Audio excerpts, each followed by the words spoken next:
What is going on, everybody? BobbyFi and the man Eric Sheets. We are going to be talking another week of PGA golf with maybe a little bit of a less star-studded field with the major coming up.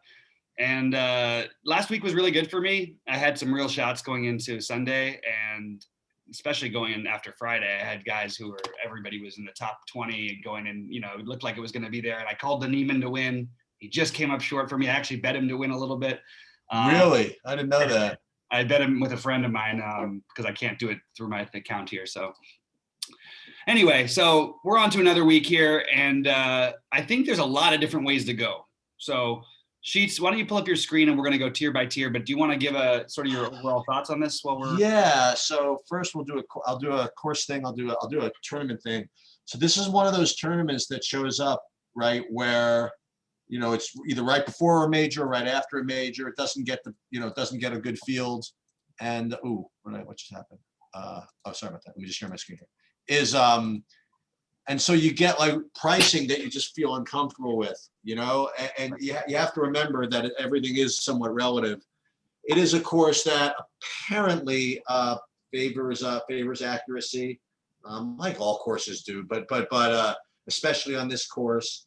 And right at the top, I mean, this is like the fourth time we've had this, right? Where Berger's been in these tournaments with weak fields. They price him all the way up here. He becomes the most popular guy, and he barely does anything.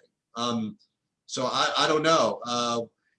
But let's get right after. There's one guy who I'm really going to have to struggle with, whether I want to rely on my numbers or whatever and play just an inordinate amount of a guy that I know has no chance to win, or just kind of force him out. We're going to get to him a little bit later.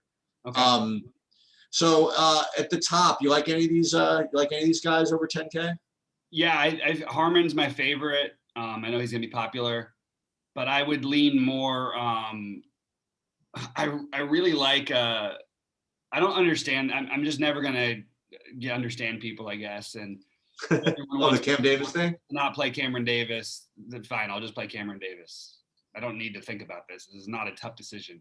There's no way you're going to convince me that everyone else is so much better than him, and because of his price increase, when he's actually usually priced similarly to some of these guys, maybe not quite as high as a couple of the other names up here, but pretty close actually, if you look at who's actually in the field. And I don't buy this. If you win a tournament, you all of a sudden forget how to play golf the next week. So it's a ridiculous strategy, ridiculous theory in my point that everyone does this. Whether or not it works out this week, I am happy to take the shots on the low-owned Cam Davis. So I don't know if you heard this, but again, so we're launching True DFS. I'm putting all my stuff up and this, that, and the other thing. But every once in a while it's a little quirky, like anything else. And I just try to work on it. And I got a text from Kenny the other day, like the day before the tournament, saying, Sheets, why do you not have anything projected for Cam Davis, right? And I said, interesting. I didn't realize. And I went and because like a couple of sources had him listed as Cam Davis, another said Cameron, sometimes it like kind of screws with my Excel a little bit. So I did a tweak and I fixed it and I threw him, and then he loaded up into projections. And he didn't he didn't rate it as like a great play, but he certainly rated it as a play. And it's kind of funny that he ended up winning. And imagine if someone actually, like, I hope Kenny played him after all that, right? I played him. So I don't know. So in any case, I don't have him rated all that high this week. My favorites are actually Berger and Harman, and they're both going to be high owned, and one of them is going to probably disappoint me. Probably Berger. Harman for whatever reason always seems kind of does his thing, but those two do rate to be for me the kind of the top plays. So I'm probably gonna end up playing at least one of them. Yeah, Berger makes it. I also think Sungjae is going to be like, why is he being overlooked exactly this week? I just feel like he's going to be lower than the other guys, but I actually like all four of them a little bit, and it's it's a weak field, so these guys definitely do stand out, especially the M and Berger, but Harman's great on this type of course too. So I really like all of them above 10K actually for a change. What do you like under 10K? I mean, 9,900, 9K. My favorite is probably Siwoo Kim. Nice. And my next favorite would probably be Kevin Streelman. who's going to be popular. But those are my two favorites at first glance. Yeah, Streelman is my favorite too, and he's definitely going to be popular. But I'm not such a big, I don't need to have Russell Henley, who's probably going to be the most popular. Yeah, he's fine. I don't really need him. He doesn't rate that great for me. The only other guy actually in the 9K range besides Henley that I'm going to play is actually going to be Alex Noren, and even he is not off the board either. So this range is not really the range where I'm going to just get a lot of leverage and get a lot of ownership of guys that, you know what I mean? But Streelman certainly rates as a really strong play for me, and I'm certainly going to play him. Yeah, I'm in with that. And I'm less on the Noren thing and Aaron Wise, but Seamus Powers is in the mix as well. I just don't feel that like I'm not desperate to try and play him, try and fit him in. You know who I'm going to say in this next range, so why don't you start this one off? Come on. Okay. So, yeah. So my... he got there at the end. He shot an 8 under on Sunday. Did he really? Yeah, he ended up 11 under, but he, with a couple triple bogeys on his card, and not many guys had triples, so he had a chance to actually be right in contention last week. And we're going to get to who he is in a second. Yeah. But my top guy actually, I actually like this range. I have four or five guys I like a lot.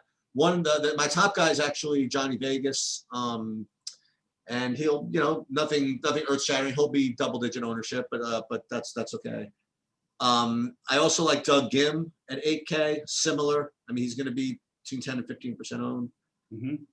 Zach Johnson, same deal. Doc Redman, same deal. I mean, all those guys, and Lucas Glover, same deal. I didn't quite get to the guys that you're going to mention, but I think all the guys I mentioned are fine, but nothing earth-shattering.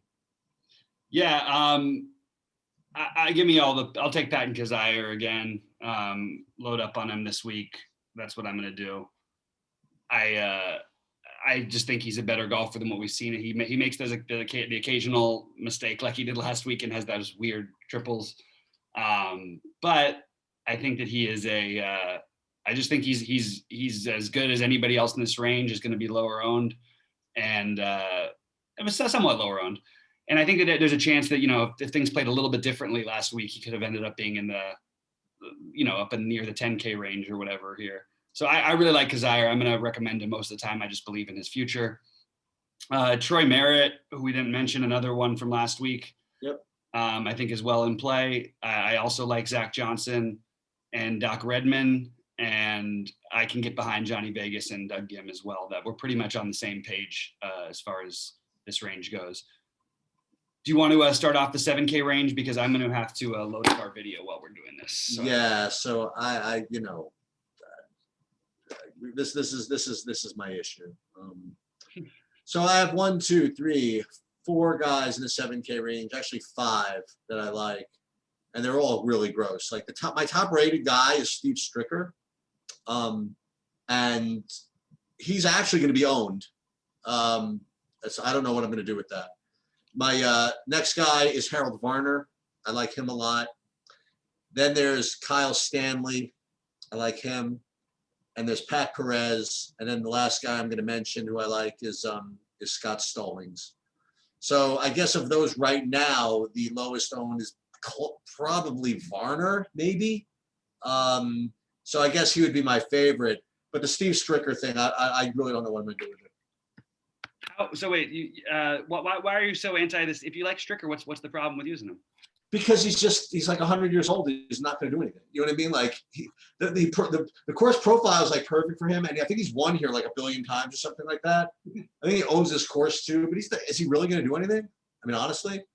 I mean, he's had a couple good tournaments over the last period. It seems like if there was going to be one, this would be it. But I'm just more asking because I think that we can get into that way of thinking, and maybe it's not necessarily right. Maybe he's just a solid play. I actually have. But like Varner's at 7,800 and he can win. You know what I mean? Like I don't know.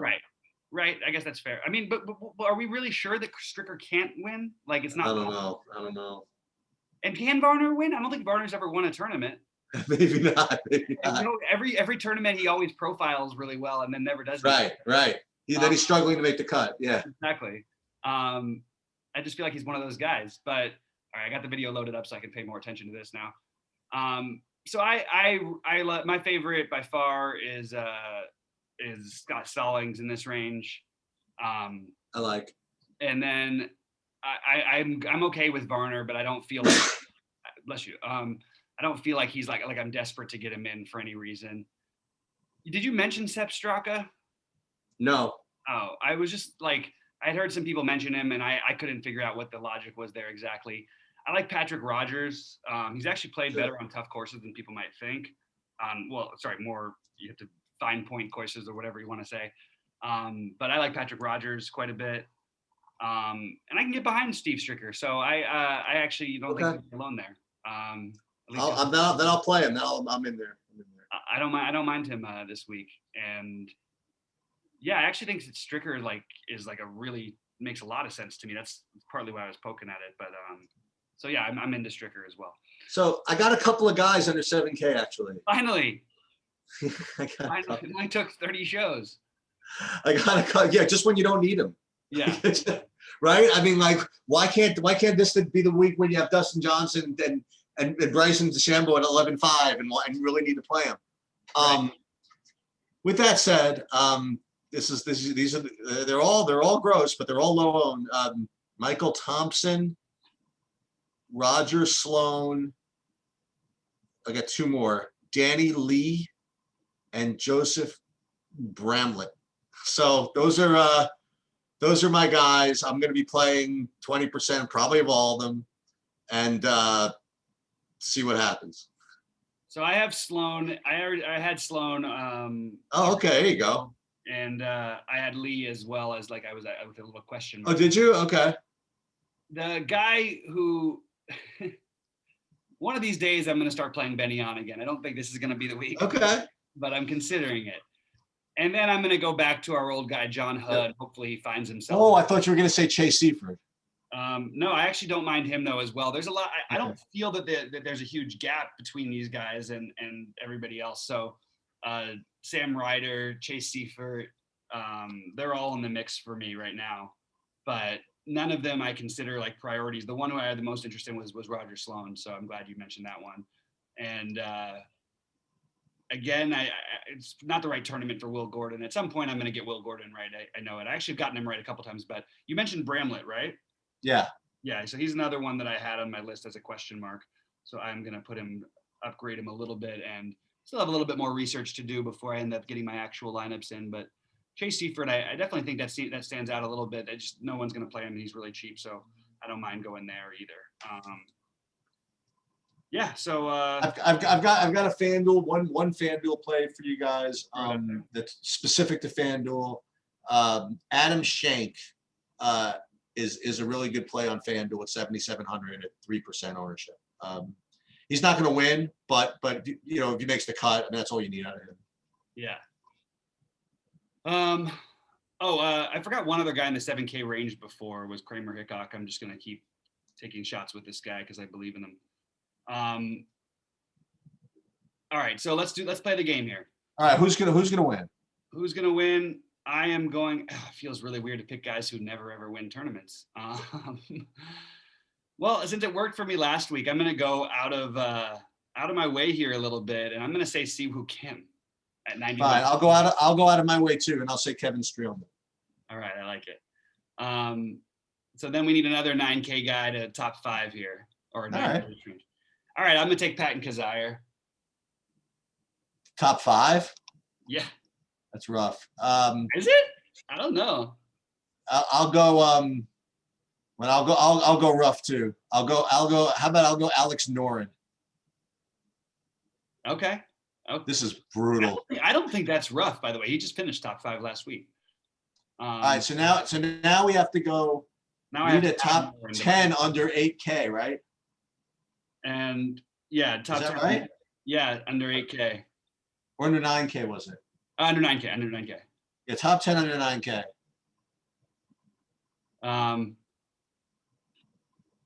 I'll say, I should say Libiota, even though I didn't mention him before. I guess I'm going to say Zach Johnson. Ugh. All right, I'll go Johnny Vegas then. Okay. I was thinking Doc Redmond too. Those were the ones I was between Vegas and ZJ. Okay. So under 8K to make top 20. Under 8K to make top 20. I'm grabbing my list here again. Just because I'm gonna steal yours if you don't take them. So you go first. all right, I'll go Scott Stalling. That's who I was gonna pick. And I will say, in the interest of, well, no, I don't need to get weird. Well, no, in the interest of keeping it a little bit weird, I'm gonna go Patrick Rogers. Okay. And under 7K to make the cut, pick your favorite. Okay, I'll take yours. I'll take Sloan. And I'll take Michael Thompson. That's who I thought you were gonna take. All right, perfect.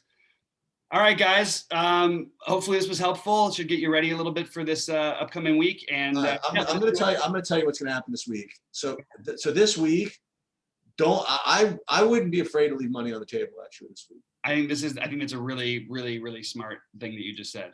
But then again, Daniel Berger probably just comes out and wins this tournament by like 5 strokes. Enjoy it.